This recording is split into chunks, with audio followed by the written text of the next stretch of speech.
Hey, this is Mark, and this is episode 16 of the Why Are We Still Doing This podcast. My wife and I attended our first wedding together in about 4 years this past September. We traveled to the inner harbor of Baltimore, Maryland, which was a beautiful spot, but I was not prepared for what hit me the second I stepped out of the car. The moment the doorman opened the door to our Uber that dropped us off, I was punched in the face with the unanticipated smell of the Baltimore Harbor.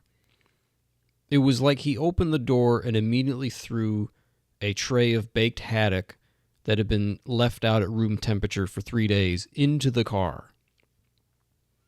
We would walk along the harbor during our stay, and every now and again, when a gust of wind would blow in the right direction, we would get slapped in the nose with the smell of warm oysters. Warm oysters that someone brought into the office and heated them up in the communal microwave.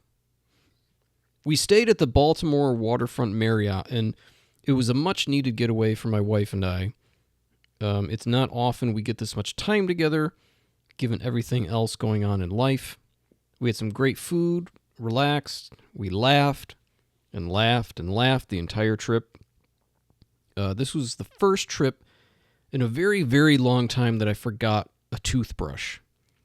And most of the time when we travel and stay in a hotel, there's always a little sign on the sink that says, "Forget something? Dental floss? Lotion? A toothbrush? Come to the front desk." And I thought, this will be the one time where I need a toothbrush, and we're staying in a hotel that's a little too fancy to give away free toothbrushes. I think fancy hotels like this should have other free stuff that cheaper places don't have, like an extra pair of boxer shorts for guys. Like, think about it. We're always packing extra underwear for vacation. For some reason, we're always thinking we're going to be shitting our pants at least once a day, so we pack extra underwear. My wife and I went to a hotel once where, upon check-in, we were given our room key and warm chocolate chip cookies. They were literally at the front desk. Like, I remember the receptionist turned around and opened this little hatch in the wall behind him and pulled out 2 giant warm chocolate chip cookies. It was like an easy bake oven built into the wall.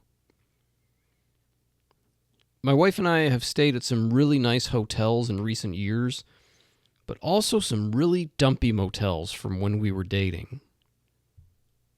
When we first started dating and were still living at home, we would go to an Econo Lodge for $55 a night just to get some time to ourselves.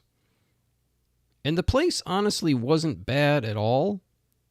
It was clean and in a very safe area. But that was 2006.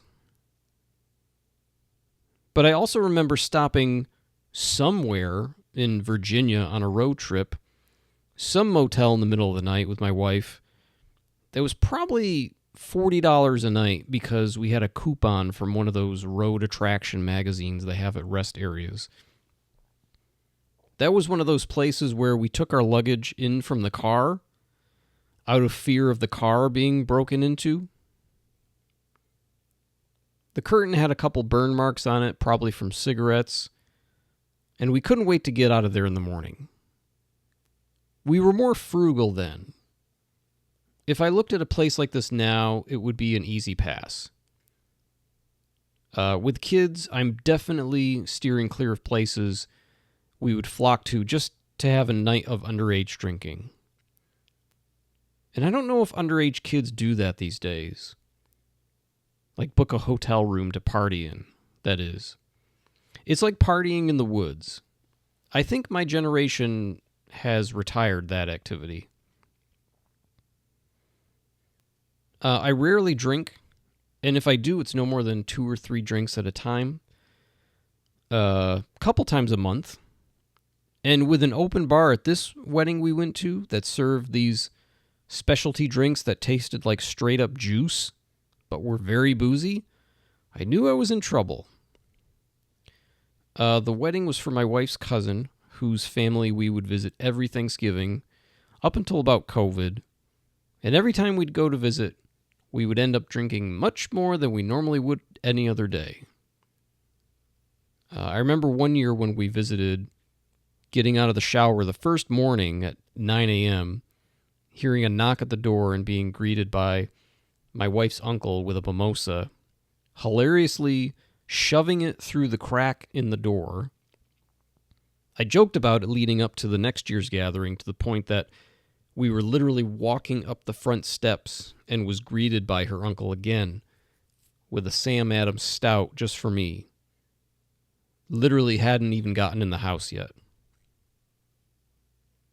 And at the wedding, they had this specialty drink called the Baltimore Sun, which I had many. At the end of the night, right before the wedding was to end, I went up to get yet another one of these fancy drinks. I don't drink beer much anymore because I just feel incredibly bloated when I do. If I do drink beer, it's usually one or two, as I normally like dark beers like stouts, stuff like that. Anyway, I tried to get one more of these Baltimore Suns before the wedding ended, and they said they were all out of the stuff to make that drink. I said, all right, I'll do a gin and tonic. Bad idea. That put me over the top. I remember riding the bus back to the hotel, somewhat remembering walking back to the room, FaceTimed our daughter and tried to act normal. But then after that, I just remember being adamant about going to the 24-hour IHOP a couple blocks away. I was like, oh man, let's go to IHOP. I hadn't been to an IHOP in probably 20 years, but for some reason, when we saw it on our way in the day before, I was really excited at the possibility of eating there.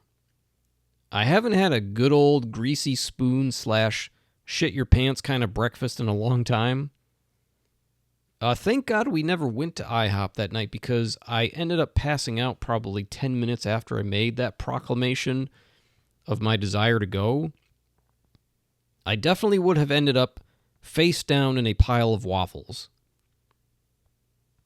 I remember loudly proclaiming we should go to IHOP, which was right after eating a bag of chips and a piece of chocolate from the welcome bag from the wedding party, not to mention I ate an extra piece of cake at the reception. And it wasn't 10 minutes later, I remember, undressing, grabbing a pillow, and bear hugging it like Andre the Giant and falling down on the bed. Apparently, my wife asked me if I was going to brush my teeth, and I adamantly said, mm-mm. That was sometime around 11:30, midnight-ish.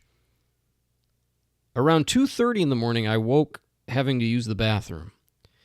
And I had that feeling in my gut that I needed to throw up. And I was determined not to let it happen. My mouth felt like the Sahara Desert, so I drank some water, and then I just told myself just to relax and breathe and hope it passes. And it did, thankfully. The next morning, I once again utilized goodies from the welcome bag, including Advil and Liquid IV, and I successfully made it through the weekend without any illness from inebriation. That's a great name for a ska punk band. Illness from inebriation. Speaking of IHOP, that was the highlight of the evening sometimes in your late teens and early 20s. The inevitable greasy food at the end of the night drinking. And sometimes it's at an all-night diner. Sometimes it's some street meat from a cart on the side of the road. And sometimes it's from a place that opens at 12 a.m. and closes at 3 a.m. And you have no clue how many health code violations it has. There was literally a place like this in my college town of Westfield, Massachusetts. It opened sometime after midnight and didn't close until, who really knows? I guess when the sun came up. The rumor was that it was only open during those hours because health codes were not enforceable during those hours. We literally believed that. And we were college students, earning degrees.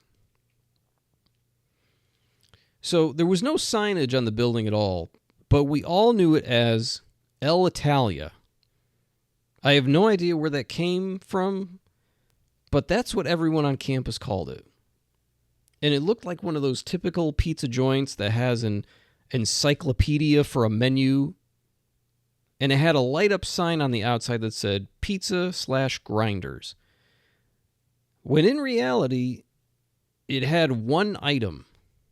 One item. And that one item was a steak and cheese. All they served was steak and cheese. No pizza, no grinders. Well, I guess the steak and cheese was the grinder. There was nothing Italian about El Italia. I think one time they had a cheeseburger sub special, and I remember we were all in shock when we saw it. And the place was run by this really short, sweet, balding Middle Eastern guy who was always friendly, always had a smile on his face. And even though he had one item on the menu, he would still ask us, "What can I get for you?" when we'd walk in. He'd say, "Hi, what can I get you?" And I'd say, "Steak and cheese." And he'd go, "Steak and cheese, okay." And then he'd go through all my friends. "What can I get for you?" "Steak and cheese." "Oh, okay, steak and cheese." Like, I wanted to be like, there's 5 of us. So 5 sandwiches, please. I think he had cans of Coke and Sprite, surprisingly name brand soda. And it was always freezing in there. Literally no heat in the wintertime. The room would heat up a little bit from the oven, especially if you got there like an hour after he opened. But if you go there right away, it was always an ice box. I remember being in there one time and something fell from the ceiling above the grill area, and he played it off like nothing happened. Could it have been a ceiling tile? A broken light fixture? A giant dead rat? Who knows? And so he'd make us our steak and cheeses, and I tell you that they were without a doubt the greatest steak and cheese I've ever had in my life. I still have not had a steak and cheese in my life that has been up to par with what I ate at El Italia. I don't know what magic this guy worked behind the counter, but for us college kids at 1 a.m., those steak and cheeses were the greatest thing in the world.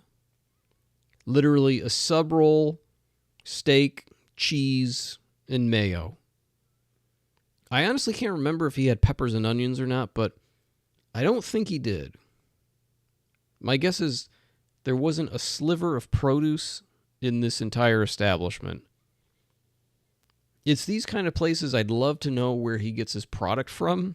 Like, is he going through a legit restaurant food distributor, or is he just getting whatever is cheapest from Price Right that afternoon? Maybe it was the fact that he only had one item. He was able to put all his time and energy into that one item, as opposed to places that have 7,000 items on their menu. This place was like the chameleon of late night eats. Rough and abandoned looking on the outside, deliciousness on the inside. Years ago, when I moved back home after a long night of carbohydrate consumption, my friends and I would always end up at the 7-Eleven in town, and a couple of those friends would always get this thing called a bomb burrito. It was this giant microwavable burrito that would just destroy your intestines, much like an atomic bomb, the next day. It was one of those things that when you were sober, you'd never get. Like, what do you want to do for dinner tonight, hon? Oh, I was thinking maybe going down the street, and picking up a couple of those bomb burritos. There's just some things you'd never eat sober. One of my friends got one of these microwavable cheeseburgers one time. I remember getting a Hot Pocket one time, and it, of course, felt like I was dipping my tongue into an active volcano. Can I talk for a minute how I loathe those pizza places where the menu is the size of the Declaration of Independence? Those places that have 7,000 items somehow. Oh my God, I hate them. There's always one in every town, especially college towns. And it always has the most generic name too, like World Class Pizza, or Liberty Pizza, or Pizza House. I would love to know how many pizza houses there are in the United States. I feel like a pizza house is almost always a Greek-style pizza. I don't know why. The same goes for coffee shops called Common Grounds or The Daily Grind. Like, how many of those are out there? And they all think they're so clever for coming up with that name. Some of those pizza places are okay, but those pizza shops with the giant menus with 4,000 items, can't stand them. How is it possible that you can do all of those things well? Or at least mediocre? There's a place in the next town over that does everything from pizza all the way down to a hot dog. Why on earth would you go to a pizza place to get a hot dog? My friend Jesse and I covered this somewhat in our retro video game series, which we talk about in episode 10, discussing the mall as being the last place to get a hot dog. I think a pizza place might be up there too, in terms of producing a quality hot dog.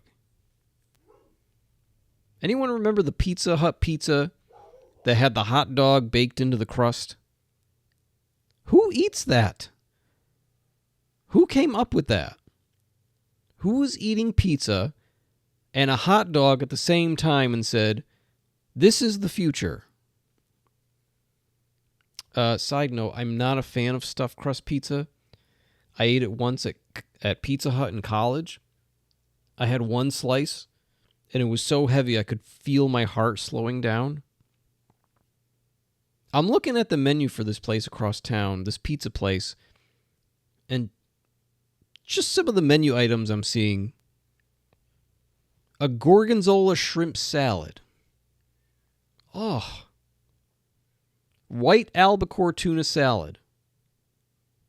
Who orders this? At a pizza place. A fish grinder? Why? Just why? Like, no one is out there going, "Hey, you know who has the best white albacore tuna salad?" Yeah, is it Beth's Kitchen and Libations? That earthy, crunchy place that burns incense over on Kendall Street? No, man, King's Pizza over on Park Street. They got a big light-up crown in the window. Shrimp scampi dinner. Why? For $20 at this place. We had a pizza place in my town that had decent pizza, but that's pretty much all we would order from them. They had calzones, grinders, and pasta dinners, pretty much like a lot of other local pizza places. But I remember one time going in and noticing one of the freezers for some of their products they used was near the register. And it had a clear top that you could easily see into. And one of the things in there was a box of Pepperidge Farm Texas toast.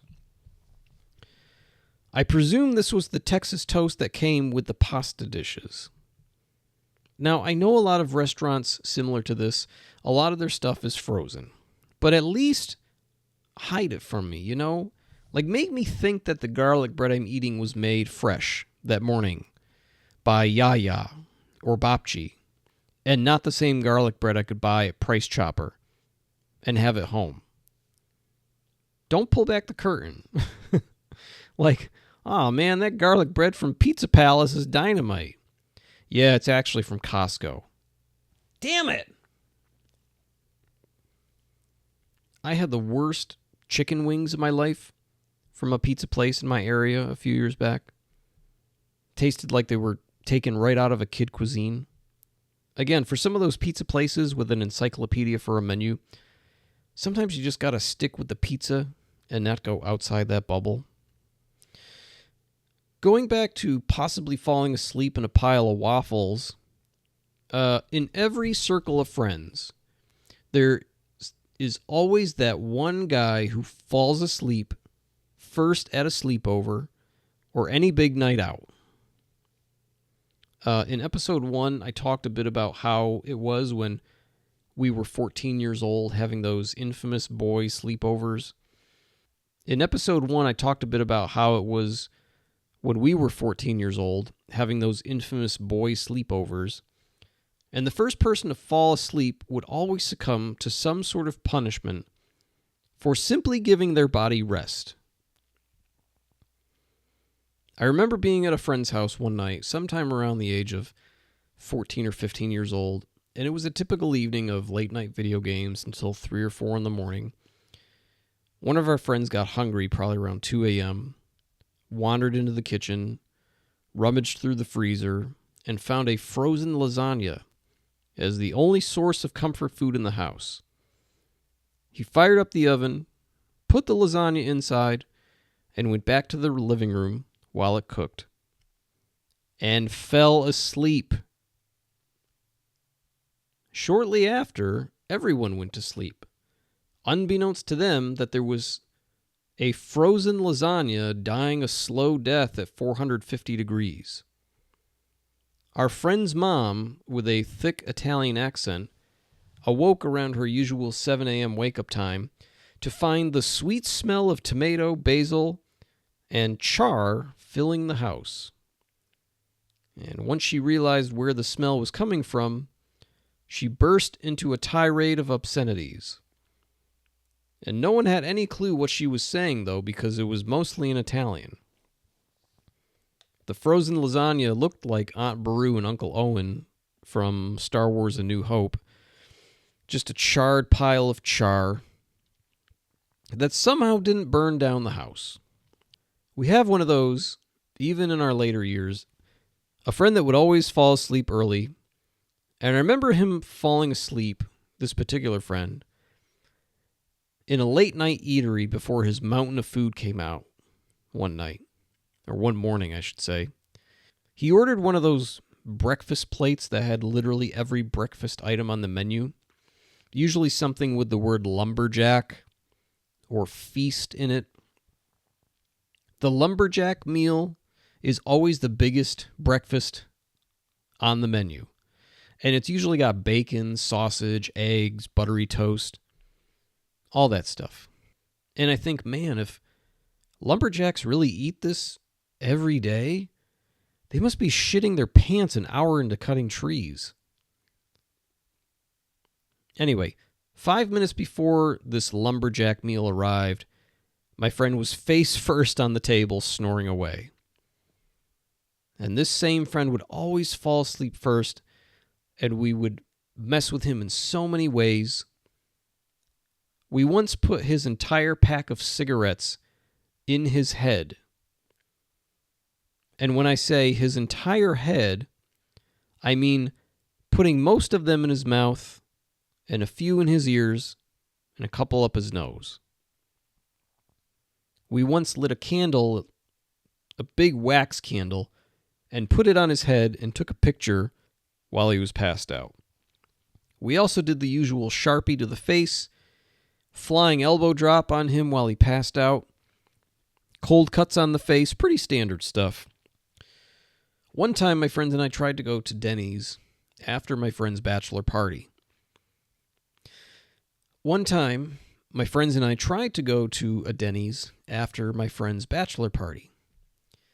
And this was at like 2 in the morning. A pretty standard time to go to Denny's.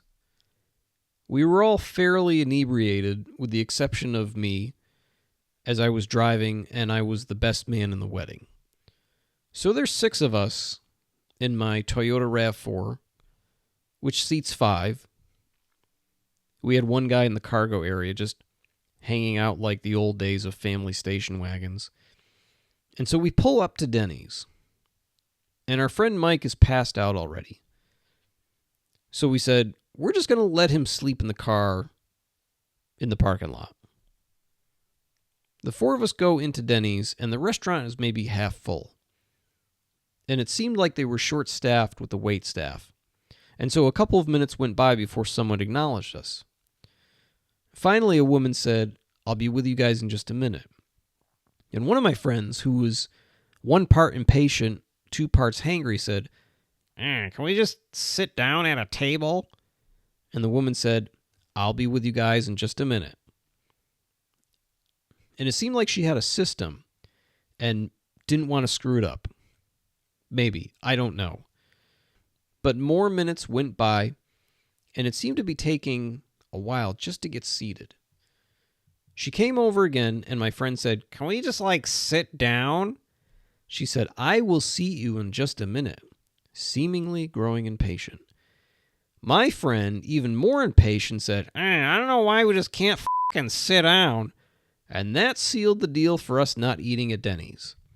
All of a sudden, some guy stands up and goes, hey! You don't talk to a woman like that! You don't talk to a woman like that! While this is happening, my other somewhat sober friend and I are trying to get our 2 drunk friends out of the building because they're arguing with the waitress and this guy. And in a moment of hilarity that still ensues when we bring this story up among us friends today, my friend whose bachelor party it was said to this guy who was wearing this big gold chain around his neck, nice gold chain, you f***. And we escorted him out of Denny's back into my car. And the entire way back to my car, this guy just stared us down while my friend flipped him off the entire time through those floor-to-ceiling windows that Denny's often has. We got back to the car, and we were like, well, we're all still really hungry, and our friend Mike is still asleep in the car. Barely woke up when we got back in the car. So we decided to go to McDonald's, as that was pretty much our last resort, the only other thing around that was open. And at that point, our friend Mike was still asleep, but we ordered him some food anyway. And on the way back to the hotel we were staying at, he finally woke up and we made up this story about how he called the woman at McDonald's an extremely derogatory term and that we couldn't believe he did it. I did? He said. Yeah, man, I can't believe you called that woman a... Well, I'll let you fill in the blanks. And we let it go for years. In fact, I don't think we ever let him in on that particular one. Switching gears back to the wedding, going to this wedding made me realize that other than introducing the wedding party and announcing the dances, like the mother of the groom, father of the bride, those formalities, I feel like DJs are kind of useless today. DJs don't play whole songs anymore. Have you noticed this? They play one mashed up track where the songs have all been sped up or slowed down just a little bit, like taking Billie Jean and YMCA and putting them together seamlessly. And most of the time, it's only a portion of the song, usually just the main hook or the chorus. They keep everything the same beat per minute. And the whole time this is happening, I look over at the DJ, and he's doing the thing where he's got the headphones on the side of the head, frantically turning knobs, pushing buttons, and I don't know what he's doing, but to me, it's not making any difference in the music I'm hearing. It looks like all that button pushing and knob turning is just all smoke and mirrors. It's like when a 4-year-old wants to play video games with their 12-year-old brother, so they give the 4-year-old a broken controller and just let them randomly push buttons. All I know is this could be one long track that's like 30 minutes long that could already be mashed together, and all he needs to do is push play. I don't know. I don't know these things, but it doesn't seem that complex. There's no record spinning, no collection of CDs that needs to be brought to the gig. Like, what a nightmare that must have been years ago before digital music. Having to bring your entire physical music collection everywhere you went for a gig. Like, if you're a DJ in the 80s and it's time for the couple's first dance, and suddenly you realize the Peter Cetera cassette that has the song Next Time I Fall is on your kitchen counter. I went to a wedding once, and when it came time for the couple's first dance, the DJ somehow accidentally played Slipknot instead of Garth Brooks. And I know that a lot of people love physical media and think that Spotify is greedy. But if you told me when I was 15 years old that I could pay a monthly fee and listen to any song in the world that I wanted to at any time, I'd say sign me up. Like, what is the DJ actually doing while the music is playing? Now in 2025 with everything digital. Again, is this whole act of turning knobs, headphones on the side of the head, again, is that all smoke and mirrors at this point? It's like dry cleaning. No one actually knows what the process of dry cleaning looks like. You bring in a suit that needs cleaning, you fill out the form, they put it on that big gondola system of garments, and it goes way into the back, only to be seen when you pick it up. No one ever sees what the cleaning process looks like. For all we know, they could be spraying it with Febreze and calling it a day. The bride and groom at this wedding were planning to have a mini moon a few days after the wedding and not do a big trip right away because, let's be honest, planning a wedding is absolutely exhausting. Let's say you plan a wedding 1 year out. There's a lot of work in the beginning with picking a venue, dresses, food, entertainment, all of that. And then for months you have some downtime. The last couple weeks before the wedding can be nonstop. I remember sitting in bed with my wife a couple of weeks before our own wedding and saying to her, there's only 2 more weeks until the wedding. She was then on the verge of a full-blown panic attack. All those little loose ends you don't need to pay attention to 3 months ago now come into play. I remember we took a couple of days before we went on our honeymoon as we planned our wedding ourselves, but also we were 27 and 23 when we got married. Now at 44 and 41, I wouldn't want to do anything after doing a wedding. I think our wedding ended around 10:30 at night, which is great for young people, but for people in their late 40s, that's like the middle of the night for them. Weddings are flashier today than they've ever been. And sometimes it feels like it's not about the union of two people. It's not about food and drinks. It's about making the most spectacular entrance and spectacle, not so much so you can remember it, but so you can share with thousands of people you don't know on social media. It's meant for followers. It's like what I talked about episodes ago, about how people are more excited to share the event on social media rather than being present in the event itself. Anything we do today, any major event, it's all about getting validation from people that don't matter. Or it's just a big ego boost. I'm glad my wife and I got married when we did. And we were the first in almost all of our circles of friends to get married. And I think if we got married a few years later, we would have wanted to take ideas from other weddings, and it would have been just trying to add too much. Like, oh, they had a chocolate fountain. There was also a giant water slide you could go down. My wife and I have been to so many different types of weddings, and they've all been equally as fun. We've been to a wedding where it was a big 3-day event, had the most amazing food and dessert in this amazing mansion, and I literally didn't have to open my wallet once because everything was covered. Open bar, pizza after the wedding, breakfast the next day, and a rehearsal dinner in a grand ballroom where literally everyone that was invited to the wedding the next day was also invited to.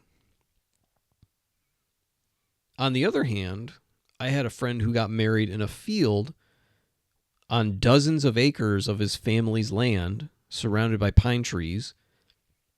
They had barbecue, craft beers that were made by a couple of our friends, fireworks, an inflatable boxing ring for the kids that was really taken over by the adults, and camping in our tent at the end of the night. Both of those weddings were equally as fun. If my wife and I could go back and do our wedding differently, we definitely would not have spent the money we did. We would have done something smaller and less expensive. Did we have an amazing day? Absolutely. We rode a chairlift up a mountain at a ski resort and were married at the top. It was the most beautiful day, weather-wise. I remember checking the weather every 2 hours for 2 weeks before our day. We have great pictures, great memories. It was great, but financially, it was not the best decision. I think at the time, we didn't know any better. At the time, it was kind of like, that's what you did. I would have done something less fancy in terms of food, I think. A lot of times at weddings, the food is good, but it's boring. A friend of mine did barbecue at her wedding, and I absolutely loved it. It was a fun meal. I can't even remember what we had for food at our wedding. I think it was standard beef, chicken, or vegetarian. Looking back, I would have loved to have done something fun, like pizza, like a good pizza, not a CC's buffet kind of pizza. Why do we need a formal meal? This is a fun event. The food should be just as fun. I guess my point is, do what you want to do for a wedding. Do what you want to do and not what your parents expect you to do or your social media followers expect you to do. I know that a lot of people have pressure from their parents and grandparents to do things a certain way at their wedding. Well, you have to invite your Aunt Sharon, even though you haven't seen her in 15 years and you wouldn't recognize her if you saw her on the street. When we told my father-in-law about riding a chairlift up a mountain to the site of the ceremony, he was concerned about one of his brothers who had a bad back. And we reassured him that they've gotten people in wheelchairs up the chairlift with no problem.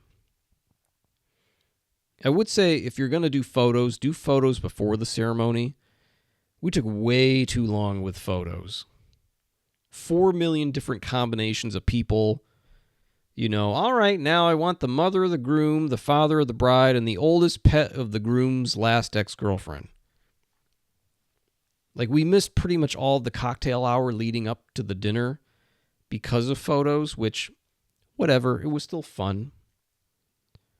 But I think if you want photos, do them before the wedding. Another pro tip, and I think I've probably mentioned this before, but don't rent a tuxedo. It's a huge waste of money.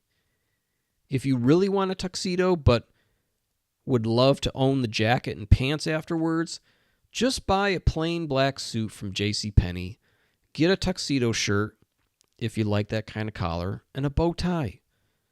Most of the time, the tuxedo is going to fit you horribly if you're renting it. But I'm telling you, go out with your groomsmen and have them buy the same exact suit from JCPenney. I mean, it doesn't have to be JCPenney, but I worked there part-time for around 11 years, so I'm partial to it.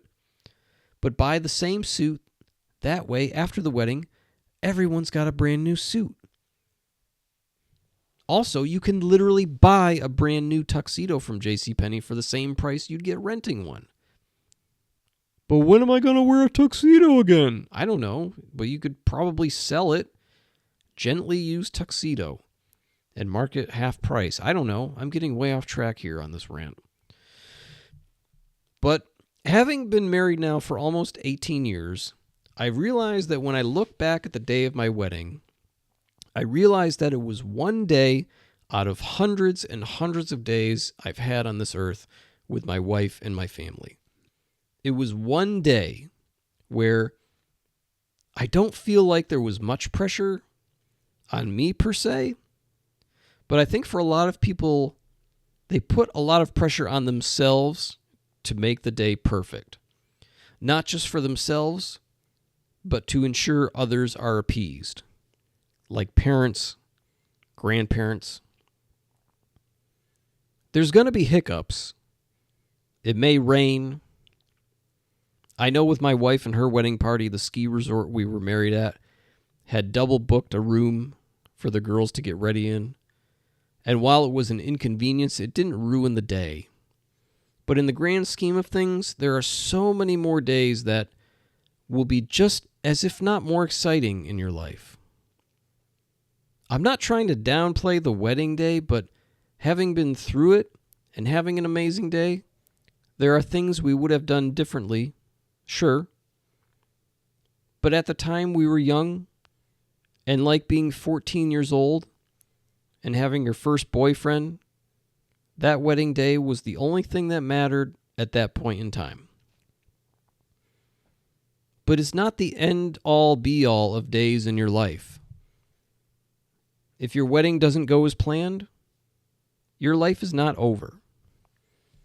There will be many other times in your life where you think your life is over, especially if you have anxiety around medical appointments, like I do. So try to relax and enjoy the wedding for you and not anyone else. And if Uncle David complains that his chicken was dry and drinks at the open bar didn't have enough alcohol in them, just smile and say, "Thanks for coming to celebrate us on our special day." So thanks again for listening. And if you like what you hear, you can write to me at whyarewestilldoingthispodcast at gmail.com. Why are we still doing this podcast at gmail.com? And I had someone ask me about the music in the podcast, the beginning of the end. And believe it or not, that is my longtime punk band, The Damaged. I've been playing with The Damaged since 1999. My two friends, Colin and Kevin, who were in episode 13, the Halloween episode. Colin is the singer in the band. Kevin plays the guitar. And we have another member, his name's Al, who plays bass. And I play the drums. So the music you hear in the beginning and the end of that podcast, that is a song called Mayor's Wife, which you can find on Spotify under our band page, The Damaged. And that was recorded in, 25 years ago, which is crazy to think. So yeah, just a little pop-up video fact there for you. Anyway, thanks again for listening, and we will see you next time. Thanks. Bye.